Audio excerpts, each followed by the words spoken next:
Hello friends, कैसे हैं आप सभी। तो आज हम करेंगे हमारे chapter first matter in our surrounding से एक्सरसाइज के क्वेश्चन आंसर।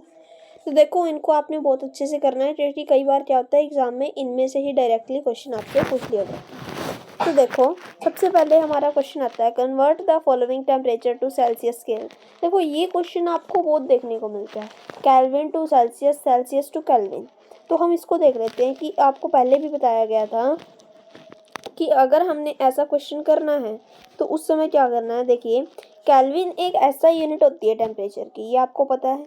ऐसा यूनिट क्या है टेम्परेचर की? केल्विन। ये बात आपने याद कर लेनी है कि केल्विन जो है ऐसा यूनिट होती है टेम्परेचर की, ठीक है ना। कोई भी चीज़ है उसकी एक ऐसे यूनिट होती है, जैसे डिस्टेंस की हमारी मीटर है, तो सेल्सियस फ़ारेनहाइट भी होते हैं, लेकिन अगर हम ऐसा यूनिट की बात करें देन दैट इज़ केल्विन।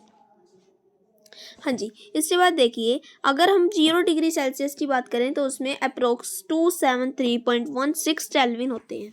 तो इसको लगभग हमारा 273 केल्विन मान लिया जाता है। तो अगर मुझे वैल्यू केल्विन में दी हुई है तो मैं क्या करूँगा, उसमें से 273 को माइनस कर दूंगा, मेरे पास डिग्री सेल्सियस आ जाएगा। और अगर सेल्सियस में वैल्यू दी है तो उसमें 273 प्लस कर दूंगा, मेरे पास केल्विन में वैल्यू आ जाएगी। ठीक है, तो यहाँ पे हम देखते हैं अब हमारा फर्स्ट पार्ट दिया हुआ है 293 केल्विन, इसको मैंने सेल्सियस में कन्वर्ट करना है। तो इसके लिए मैं इसमें से 273 डिग्री सेल्सियस माइनस करूँगा, तो मेरे पास आंसर आ जाएगा 20 डिग्री सेल्सियस।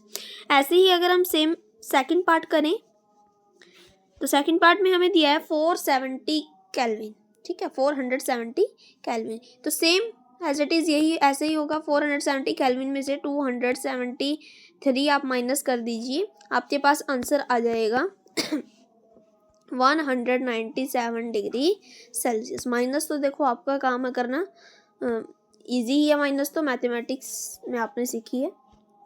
इसके बाद हमारा आ जाता है second question, convert the following temperature to Kelvin scale. देखिए, अभी हमने किया था केल्विन टू सेल्सियस, अब हम करेंगे सेल्सियस टू केल्विन। तो यहाँ पे देखो, आपको अब 25 डिग्री सेल्सियस दिया है। अगर मुझे सेल्सियस को केल्विन में करना है तो मैं प्लस करता हूँ 273। ठीक है, अब यहाँ पे मुझे सेल्सियस दिया है तो मैं यहाँ 273 प्लस करूँगा और मेरा आंसर आ जाएगा 298 केल्विन। ठीक है, इसी तरह से अगर मैं सेकंड पार्ट करता हूँ इसका, तो सेकंड पार्ट यहाँ पे आपको दे रखा है 373 डिग्री सेल्सियस। इसके अंदर भी हम यहाँ पे 273 प्लस कर देंगे तो मेरा आंसर आ जाएगा 646 केल्विन। ठीक है, तो एक छोटा सा फॉर्मूला है, आप तो जो याद रखना है। पहले आपने Celsius to Fahrenheit, Fahrenheit to Celsius सीखा था, लेकिन इस बार आपके सिलेबस में जो है वो Celsius to Kelvin, Kelvin to Celsius से रिलेटेड क्वेश्चन है।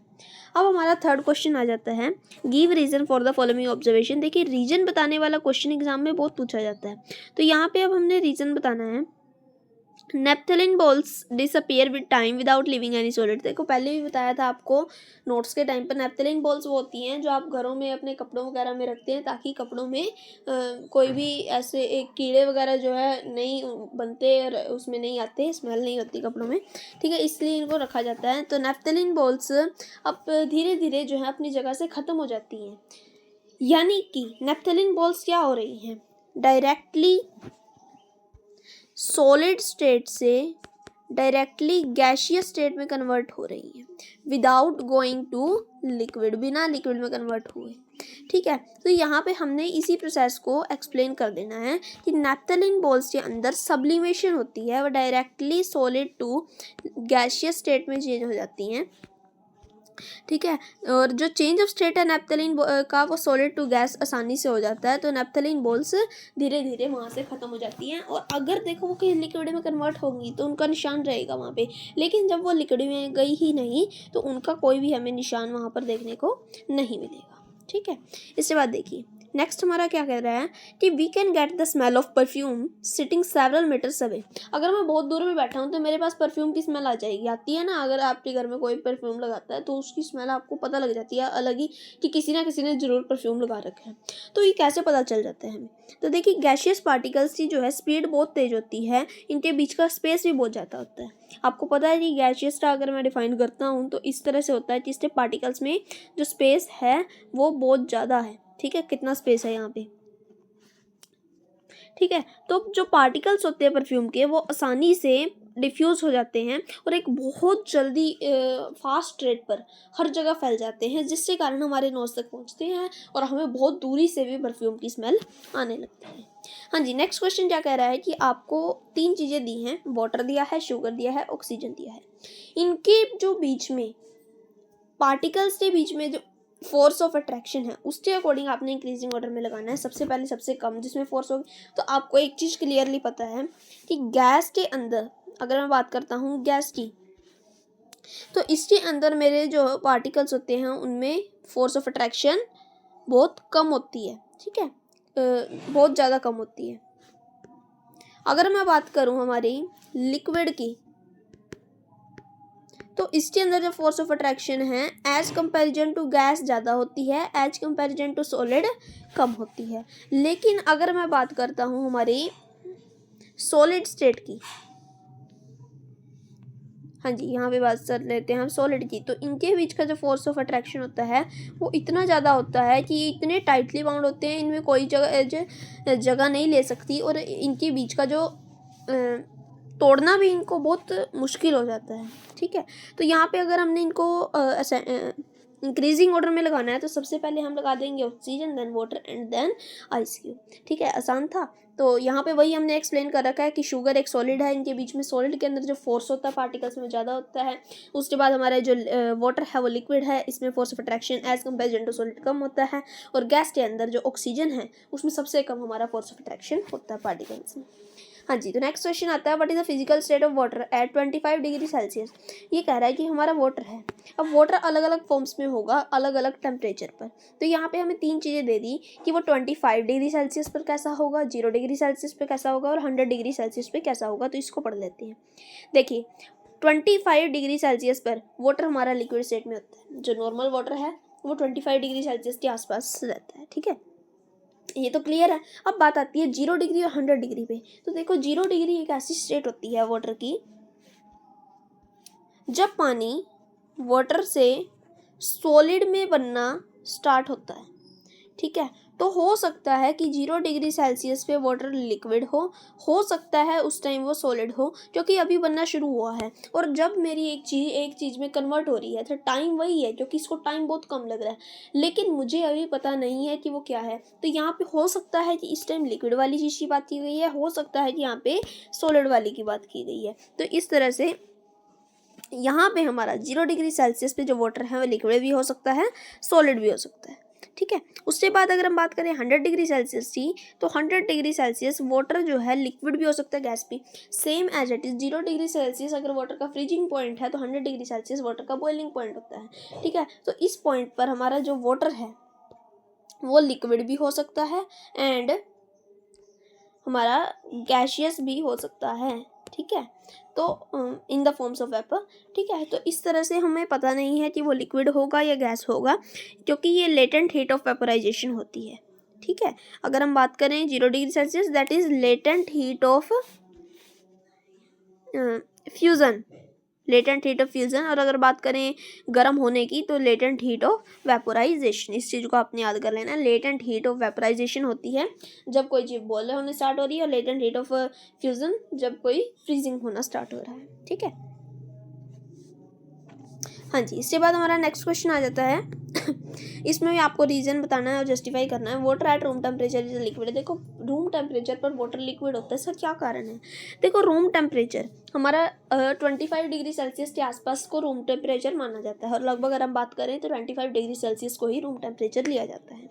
अब वाटर उस स्टेट पर लिक्विड होगा क्योंकि इसकी कैसी कैरेक्टरिस्टिक है। अब यहाँ पे आप वाटर की एक लिक्विड की कैरेक्टरिस्टिक ले लो, क्योंकि वाटर उस टाइम पर उसकी फिक्स वॉल्यूम होगी, फिक्स शेप नहीं होगी, जिस भी कंटेनर में डालोगे उसी की शेप ले लेगा, ठीक है। उस समय वाटर फ्लो भी कर रहा है। तो ये दो प्रॉपर्टी हैं, ये अगर कोई चीज़ फ्लो कर रही है या कोई चीज़ की वॉल्यूम फिक्स है, शेप फिक्स नहीं है, देन इट इज़ लिक्विड, और लिक्विड है वाटर यहाँ पे, ठीक है। नेक्स्ट कह रहा है कि एक आयरन अलमीरा सॉलिड होती है रूम टेम्परेचर पे। हाँ जी, तो देखो सॉलिड कैसे है। अब यहाँ पे सॉलिड की करैक्टरिस्टिक्स बता दो कि अलमीरा की फिक्स वॉल्यूम है, फिक्स शेप है, हमेशा इसी एक ही शेप रहती है, फ्लो नहीं कर सकती है, एंड अदर आप कोई भी जो है सॉलिड की करैक्टरिस्टिक लिख सकते हो, और रिजिड हार्डनेस बहुत अच्छी होती है इसकी। ठीक है, अब नेक्स्ट क्वेश्चन आ जाता है कि why is ice at 273 Kelvin more effective in cooling than water at the same temperature. अगर मैं बात करूं 273 केल्विन, हाँ जी 273 केल्विन, ठीक है, तो यहाँ पे हमारा क्या होता है, ये 0 डिग्री सेल्सियस है। 273 केल्विन मीन्स टू से 0 डिग्री सेल्सियस।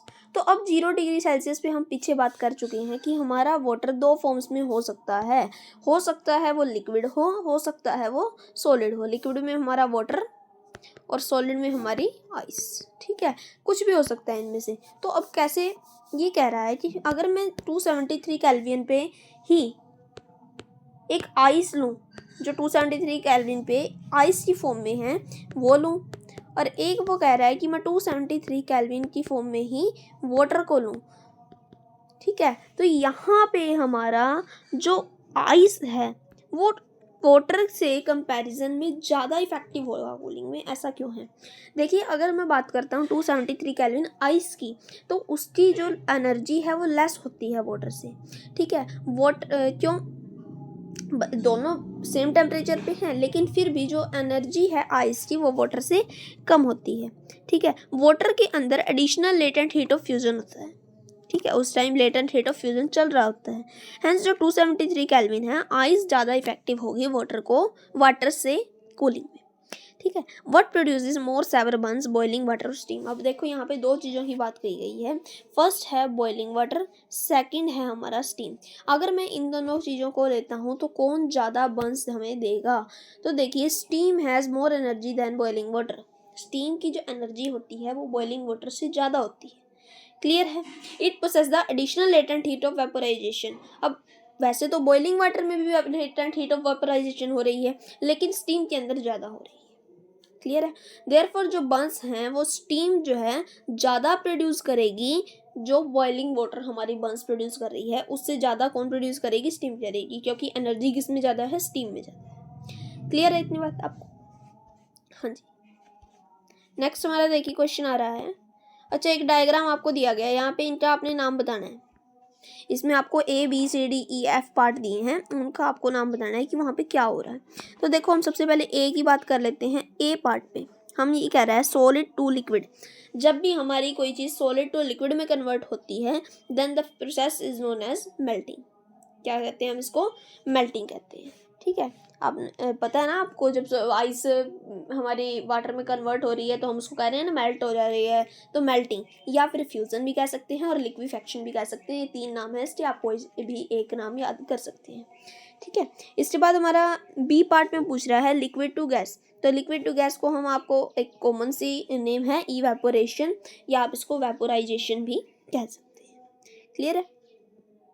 इसके बाद हमारा आता है C part, gas to liquid.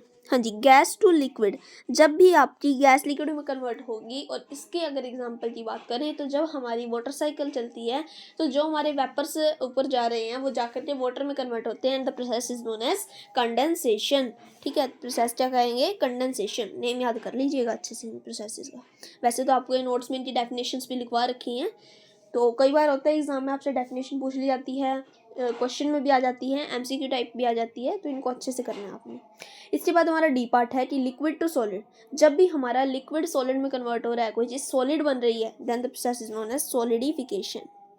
इसके बाद हमारा ई पार्ट आ रहा है, हाँ जी, देखो कहाँ है ई, हाँ, सॉलिड टू गैस। डायरेक्टली जब सॉलिड टू गैसियस स्टेट बनती है बिना लिक्विड स्टेट में गए, then the process is known as sublimation. इसका आपका जो एग्जांपल है वो हमारा नेप्थलीन बॉल्स वाला रहता है, और बहुत बार नेप्थलीन बॉल से क्वेश्चन भी एग्जाम्स में पूछा जाता है।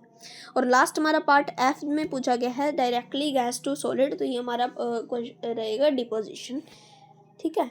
तो इनको आपने अच्छे से प्रोसेसेस को याद कर लेना है। वही हमारी यहाँ पे डेफिनेशन अगर आपको पता होगी तभी आप कर पाएंगे, कॉमन सी डेफिनेशन है सभी की, तो आपको प्रोसेसेस के नेम याद करने हैं और उसमें आपको पता होना चाहिए कि ये प्रोसेस कब, ठीक है। तो ये हमारे कुछ एक्सरसाइज के क्वेश्चन आंसर थे जिनको हमने इस वीडियो में डिस्कस किया।